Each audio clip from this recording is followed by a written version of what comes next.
I, 29M, lost my wife Mia, 31F, in a tragic car accident 6 months ago. We have twin boys, Ethan and Noah, 7M, and adjusting to life without their mom has been incredibly difficult. Mia and I met in high school when I was a sophomore and she was a senior. It wasn't love at first sight or anything dramatic like that. We were lab partners in AP biology, and at first, we couldn't stand each other. Mia thought I was a slacker because I was always joking around, and I thought she was uptight because she was so focused on getting perfect grades. But as we worked together over the semester, things changed. I saw how passionate Mia was about science, and how her eyes lit up when she talked about her dreams of working in tech. She saw that beneath my joker exterior, I was actually pretty good at biology and cared about doing well. We started hanging out outside of class, studying together, and eventually, those study sessions turned into date nights. Everyone thought we wouldn't last when Mia went off to college. They said high school relationships never survive long distance. But we proved them wrong. We talked every day, visited each other as often as we could, and when I graduated 2 years later, I chose a college near hers so we could finally be together again. We got married right after I finished college. It was a small ceremony in Mia's parents' backyard. Mia's sister Jen, 35F, was the maid of honor, and my best friend from college was the best man. Mia's parents, John, 62M, and Linda, 60F, were over the moon. They'd always treated me like a son, and now it was official. We had the boys a year later. It wasn't planned, we were both freaking out when we found out Mia was pregnant, and then doubly so when we learned it was twins. But from the moment Ethan and Noah were born, they became our whole world. Mia was always the ambitious one. She landed a job as a software engineer at a big tech company right out of college and quickly climbed the ranks.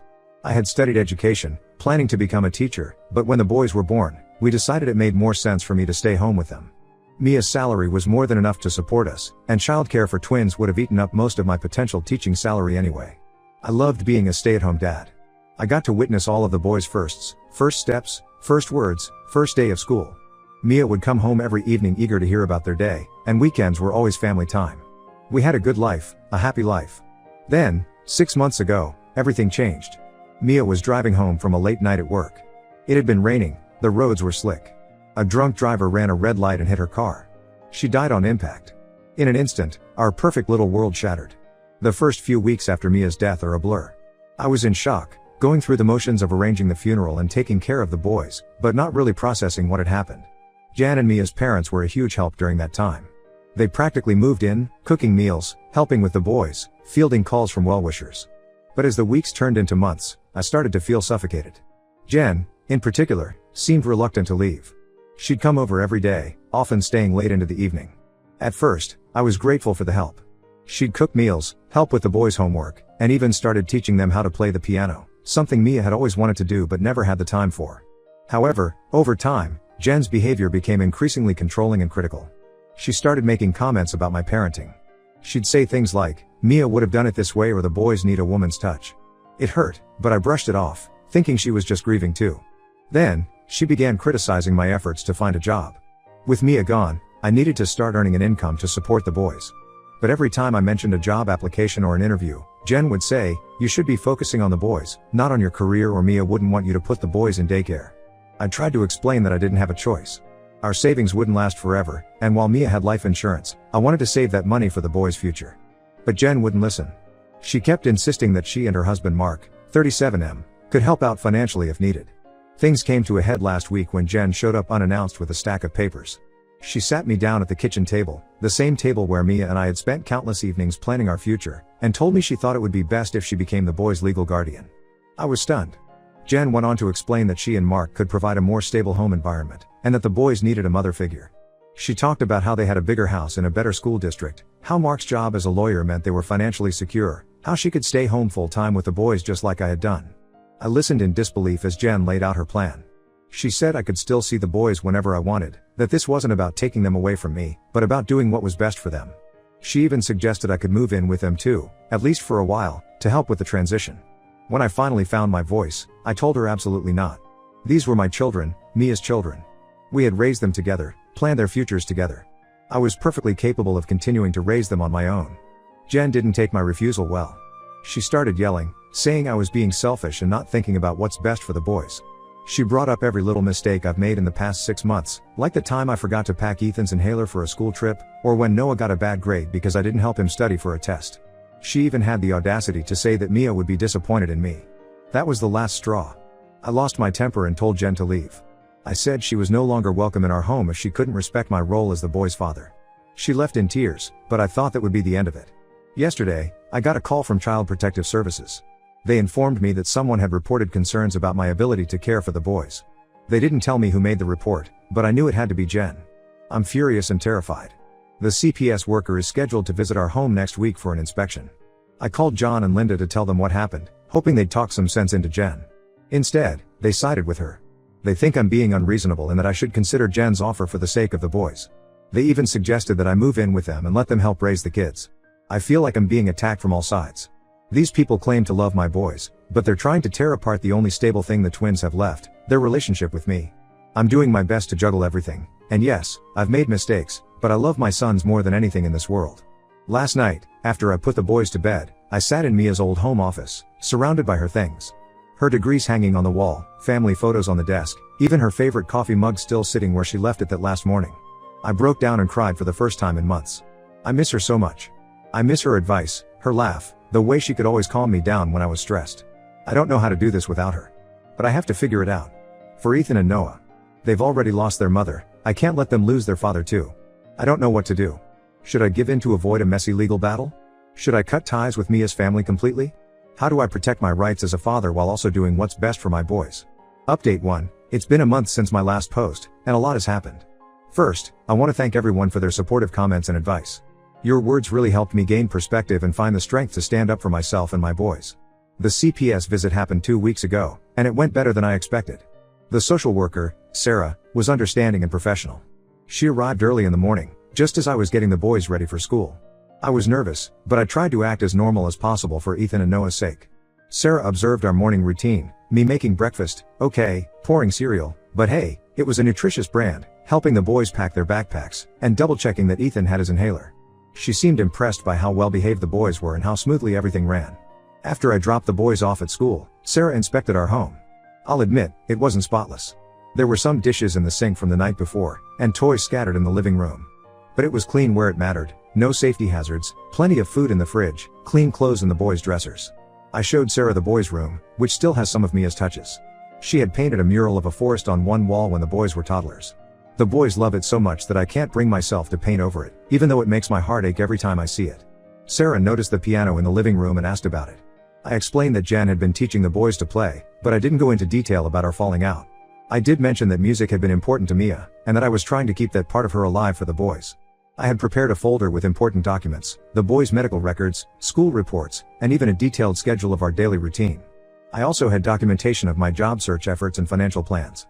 Sarah seemed impressed by my organization and dedication. During her visit, Sarah interviewed me about our situation. I was honest about the challenges I've been facing as a single dad, but I also emphasized all the efforts I've been making. I told her about our family counseling sessions, about how I've been encouraging the boys to talk about their mom and their feelings. Sarah didn't ask directly about who had made the CPS report, but she did ask if there was anyone who might have concerns about my parenting. I hesitated, then decided to be honest. I explained the situation with Jen and Mia's parents, including my suspicions about who made the report.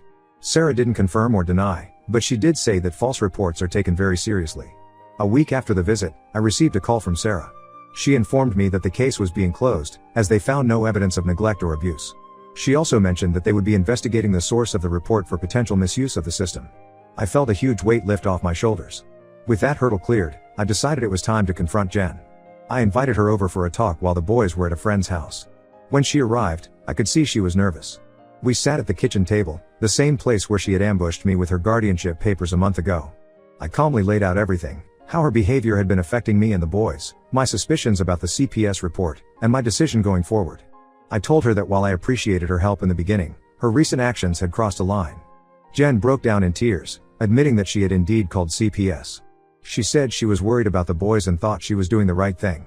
She talked about how seeing me struggle reminded her of when Mia and I were first dating, how protective she had felt of her little sister then.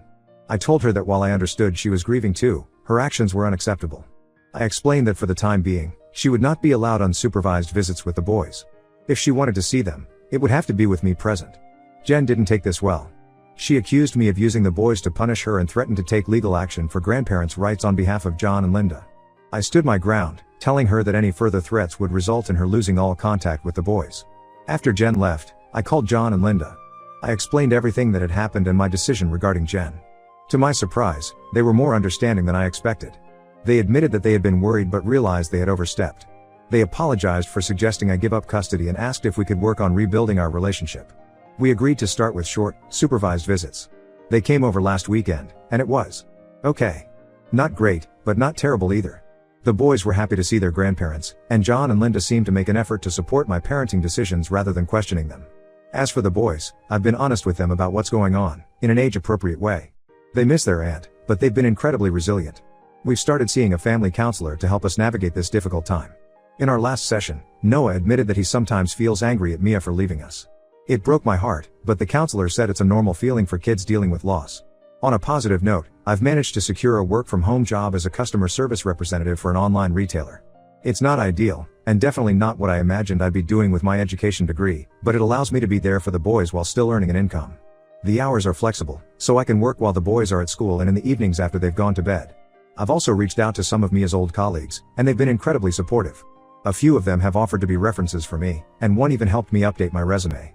It's bittersweet. These were people I used to see at company picnics and holiday parties, and now they're helping me find a job because Mia is gone. It's still a struggle every day.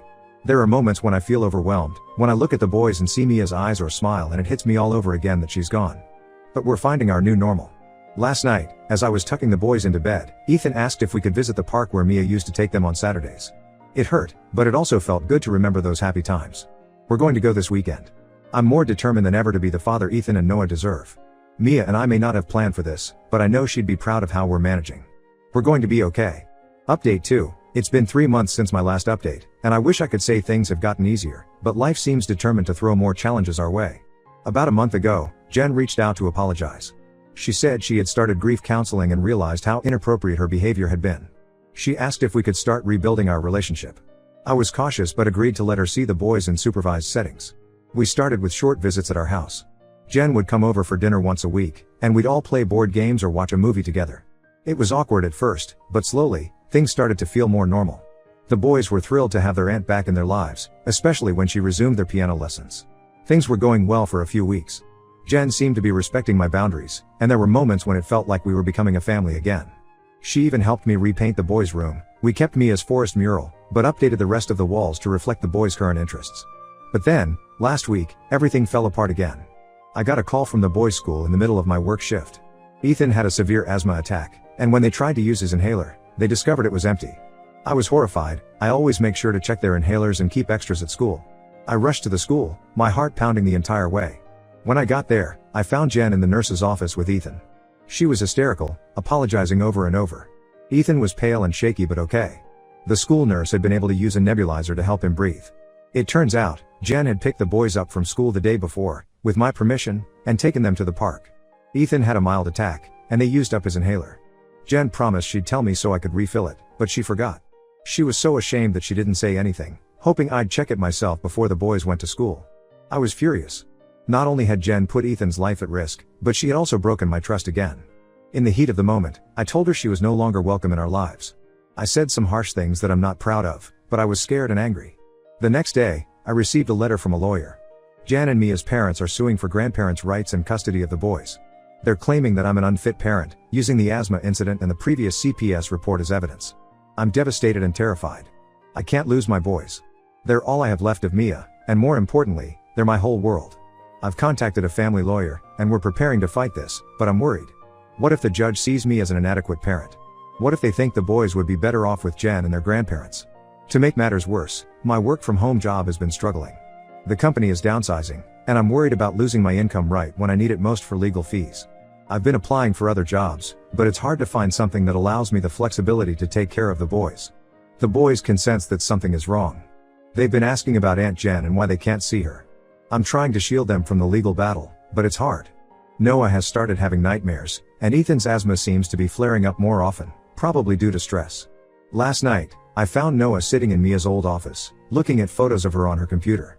He asked me if Mommy would be mad at him for missing Aunt Jen. It broke my heart.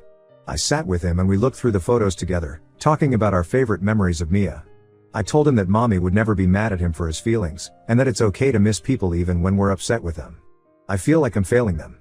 I'm trying so hard to be both mom and dad, to provide for them financially and emotionally, but it never seems to be enough. I miss Mia more than ever. She would know how to handle this.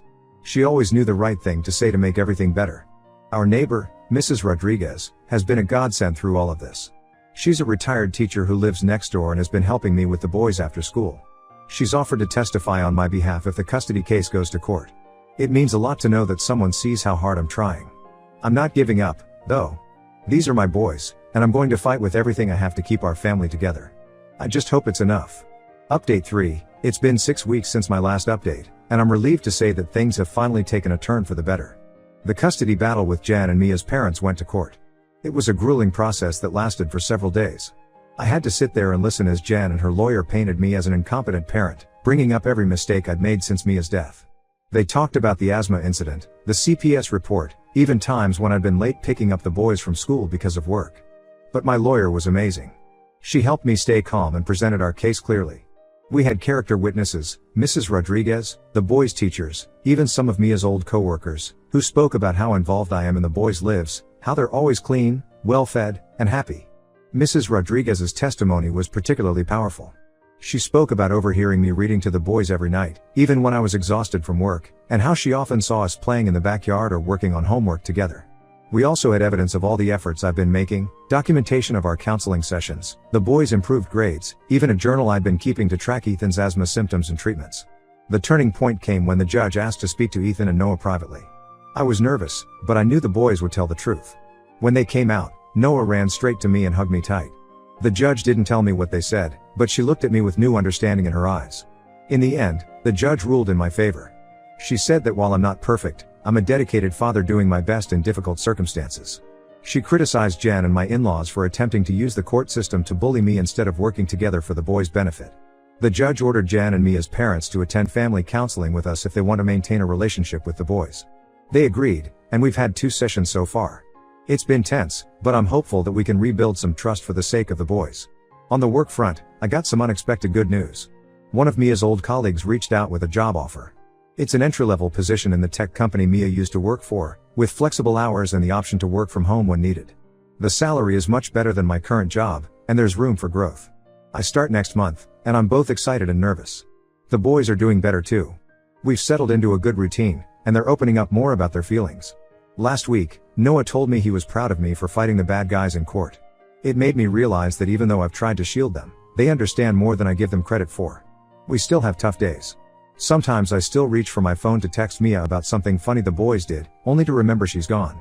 The boys still have moments where they break down crying, missing their mom. But we're learning to navigate this new normal together. I know we have a long road ahead of us, but for the first time in a long time, I feel hopeful about our future. Mia would be proud of how far we've come, and I'm determined to keep moving forward, for the boys and for her memory. Thank you all for your support throughout this journey. Your advice and kind words have been a lifeline during the darkest times. We're going to be okay.